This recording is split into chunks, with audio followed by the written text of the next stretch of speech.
How to voice control Amazfit Balance X.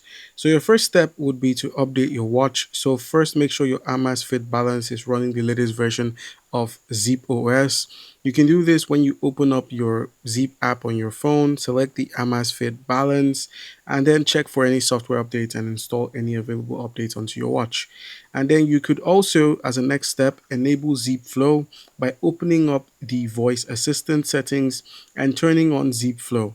You would find this in the settings menu when you head into voice assistance on your watch, so you can simply activate it. And then the next step is launching your voice control. So press and hold on the top button to activate Zeep Flow. After the listening screen appears, simply speak naturally. Many Asmat Fit watches launch Zeep Flow through a long press of the primary button. And then you could also try common voice commands like start an outdoor run, what's my heart rate, or increase brightness. And you could also have controlled workouts and health data using Zeep Flow, as it also helps during your workouts.